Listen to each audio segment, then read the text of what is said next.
Hello and नमस्ते everyone and welcome back to my mini vlog. I hope सबैजना सन्चै हुनुहुन्छ होला, म पनि सन्चै छु होइन। फाइनल्ली हाम्रो चाहिँ 3 दिन बिदा थियो।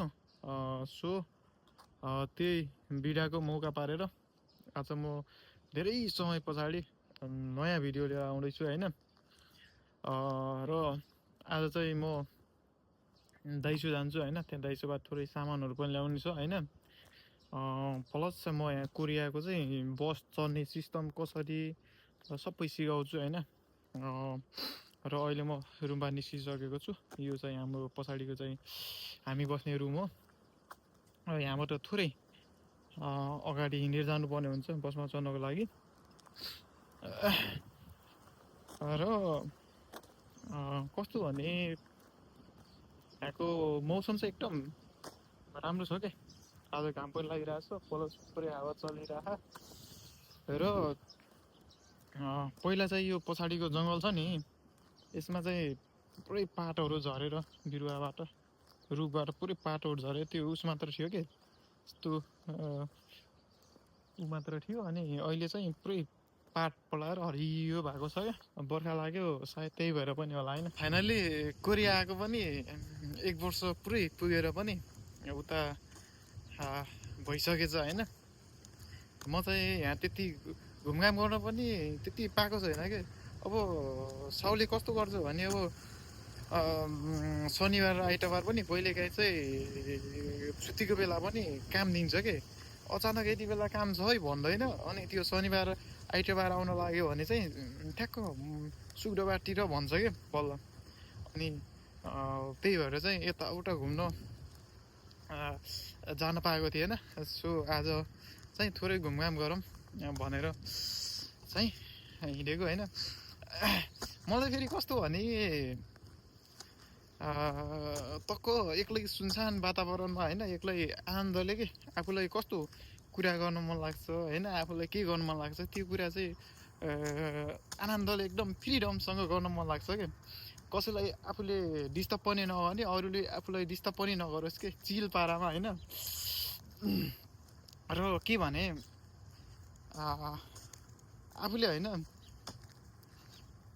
सबैलाई एकदम राम्रो व्यवहार गर्नुपर्छ होइन। कहिले गल्ती हुन्छ मान्छेबाट, गल्ती भयो भने आफूले सरी भन्न जान्नुपर्छ कि होइन। आफू ठुलो नबनिदिने कि, आफू चाहिँ जहिले पनि सानो बन्नुपर्छ कि। कस्तो भने जस्तै अब यो फलेको रुखको हाँगो झुकेको हुन्छ नि, त्यस्तै कि आफू पनि जहिले पनि झुक्न सिक्नुपर्छ क्या। लाइफमा हरेक मान्छेको चाहिँ हरेक प्रकारको चाहिँ समस्याहरू हुन्छ क्या आफ्नो। र समस्या आयो भनेर आत्तिनु हुँदैन, किनकि समस्याको हल पनि हुन्छ क्या समस्या सँगसँगै। सो जहिले पनि पोजिटिभ हुनुपर्छ, जहिले पनि एकदम खुसी भएर लाइफ बिताउनुपर्छ। लाइफ भनेको चाहिँ फेरि आउँदैन कि, यो समय भनौँ यो पल फेरि आउँदैन क्या। सो हामी अहिले जस्तो अवस्थामा छौँ होइन, एकदम रमाएर एकदम चिलमा बाँच्नुपर्छ होइन। यहाँ चाहिँ एकदम चराको आवाज राम्रो सुनिरहेको कि, यहाँ भगेरा चरा गइरहेको।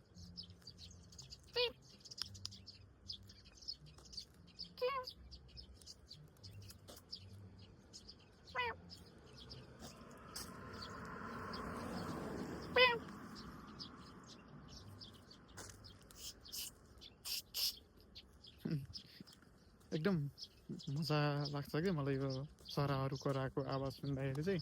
ल म चाहिँ अब लगभग नजिक आइसक्यो बस स्टपको। त्यहाँ गएर चाहिँ कोरियामा कसरी बस चढ्ने भनेर म त्यहाँ डिटेलली रूपमा बुझाउँछु होइन। यहाँ चाहिँ नेपालको भन्दा चाहिँ थोरै भिन्नता छ क्या बस चढ्ने।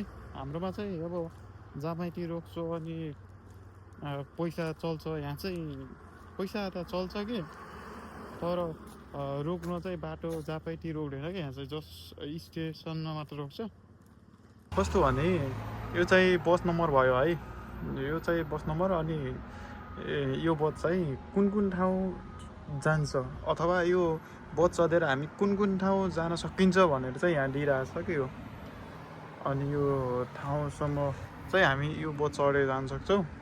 अनि त्यस्तै यो यो यो यो बस चाहिँ हामी यही ठाउँमा जान सकिन्छ।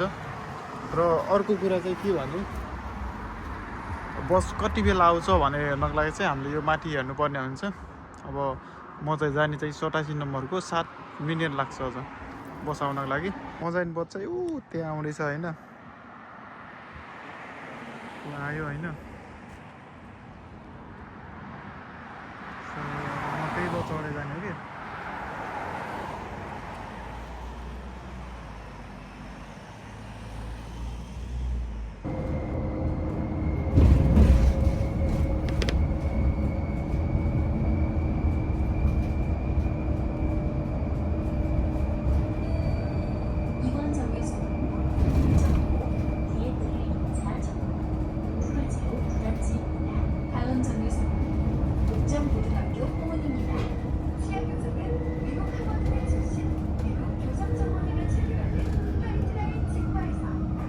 अहिले यहाँ बस्दा झरेर यहाँ यसमा आएको छु होइन। अब चाहिँ यताबाट जानुपर्ने हुन्छ।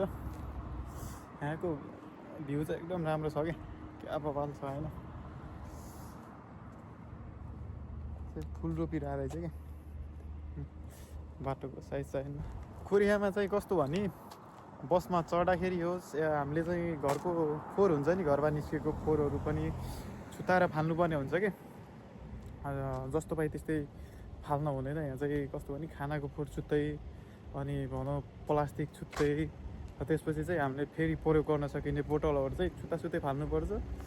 र गाडीमा चढ्दा पनि अरूलाई चाहिँ डिस्टर्ब नहुने तरिकाले एकदम चाहिँ विचार गरेर चढ्नुपर्छ क्या। अरूलाई डिस्टर्ब पुग्यो भने चाहिँ अलिक गाह्रो हुन्छ। हामीलाई चाहिँ पहिला सुरुमा आउँदाखेरि चाहिँ हामीलाई अब नगद पैसा छैन। अब त्यसपछि चाहिँ कि त एटिएम जानु पऱ्यो, अब कि त त्यही कार्ड युज गर्नु पऱ्यो। अब कार्ड युज गर्न हुन्थ्यो, कार्ड युज गर्दा पनि अब त्यो भोटेले चाहिँ के भन्यो, यो कार्ड चल्दैन तिमीहरूको कार्ड, हाम्रो कार्ड छुट्टै हुन्छ भनेर लगायो। मारमा चल्दैन भन्यो।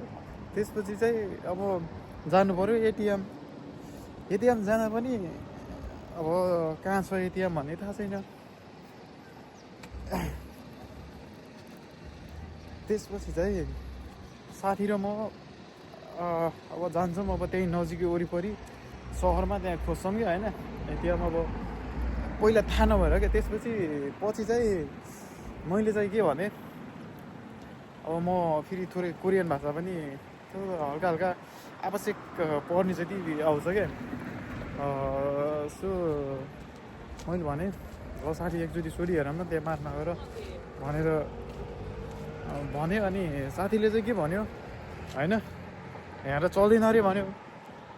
त्यसपछि मैले यस्तो विचार गरेर यहाँ त चल्नुपर्ने हो, चल्छ होला एकचोटि म गएर सोधिहेर्छु भनेर गएर मैले भने यहाँ कहाँ चल्छ भनेर चल्छ भनेर भन्यो।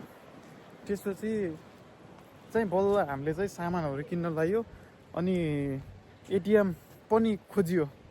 एटिएम चाहिँ कसरी खोजियो भन्दाखेरि हामी चाहिँ पार्कमा त्यहाँ एटिएम खोज्दै जाँदै थियौँ। अनि त्यहाँनिर चाहिँ एकजना कोरियनलाई सोध्यौँ, यहाँ चाहिँ एटिएम कसरी खोज्न सकिन्छ भनेर भने कि मैले। त्यसपछि त्यहाँनिर चाहिँ 7-11 रहेछ। अनि त्यहाँ गएर चाहिँ कोरियनले आफै निहाल्यो कि पैसा। त्यसरी चाहिँ बल्ल थाहा भयो कि फर्स्ट टाइम आउँदाखेरि चाहिँ कस्तो हुन्छ एकदम गाह्रो हुन्छ कि। यहाँनिर चाहिँ के नियमहरू भनौँ, यहाँनिर धेरै कुराहरू थाहा हुँदैन नि त्यो हाम्रो नेपालबाट आउनेलाई। सो थोरै गाह्रो हुन्छ। बहुत यहाँ पानी परेर गयो भने चाहिँ एकदम सजिलो, एकदम जता पनि जान सक्ने होइन, एक्लै भनौँ हरेक कुराहरू थाहा हुन्छ क्या बस्दै गएपछि। र म अहिले चाहिँ दाइसो आइसक्यो होइन। म जाने दाइसो चाहिँ त्यही हो। दाइसो भनेको चाहिँ के भने कोरियामा सुपथ मूल्यमा, जस्तै हाम्रो होलसेल पसल हुन्छ नि त्यो हो त्यस्तै कि। आफूलाई आवश्यक पर्ने सामानहरू चाहिँ हामीले यहाँनिर चाहिँ सस्तो मूल्यमा किन्न सकिन्छ क्या। घरेसी सामानहरू भनौँ, कपडाहरू भनौँ, एभ्रिथिङहरू यहाँ चाहिँ मेकअपको सामग्रीहरू सबै सुपर मिलियम किन्न सकेछ क्या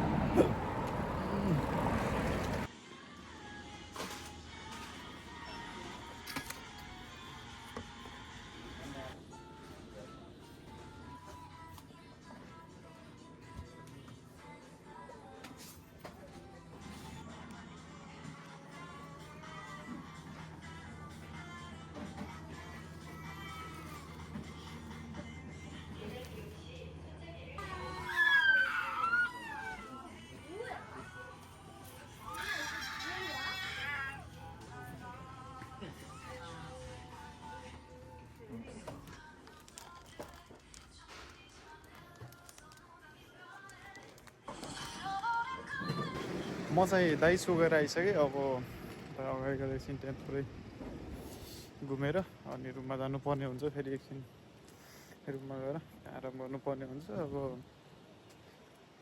हिजो फेरि थोरै रमाइलो पनि गरेको आज सो अलिक थकाइ पनि लागिरहेछ कस्तो निद्रा पनि लागिरहेछ कि हिजो ढिला पनि सुत्यो क्या फेरि रमाइलो गर्दा गरेँ त्यहाँ केटाहरूसँग अनि यो ठाउँ चाहिँ यो पछाडिको यो ठाउँ चाहिँ 10,000 लिएर आएर यहाँबाट चाहिँ करोडको चिता पार्ने हो कि गोर्खेहरू तिमीहरू पनि 10,000 लिएर यहाँबाट टक्क 1 करोड बनाएर लग्न चाहन्छु भने 1 करोड होइन यहाँ कति धेरै हुन्छ कि 1 करोडभन्दा पनि बढी हुन्छ तिमीहरू पनि चिता पार्न चाहन्छौ भने यहाँ आएर टक्क 10,000 को टक्क चेक काट्ने है यहाँमा त 10,000 मा त अरबपति बन्न जाने नेपाल के हो चस्मा लाउन त चस्मा लाउँदा त डाइरेक्ट फिल्मको अनमोल केसी जस्तो देखिन्छ त के एउटा पछि लागेको छैन नि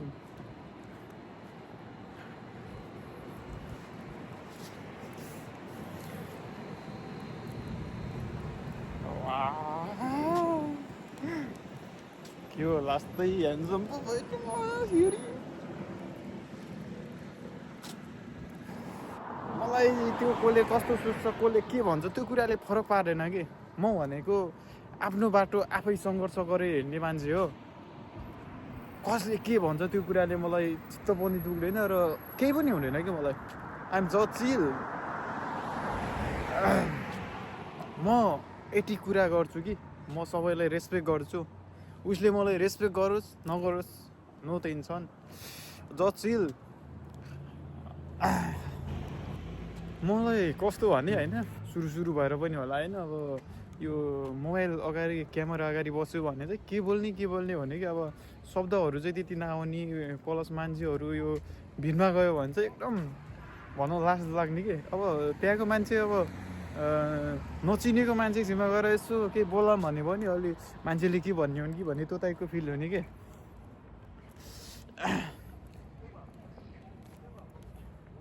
त्यही भएर यहाँ मान्छे नहुने यस्तो सुनसान ठाउँमा आएर म यहाँ बोल्दैछु होइन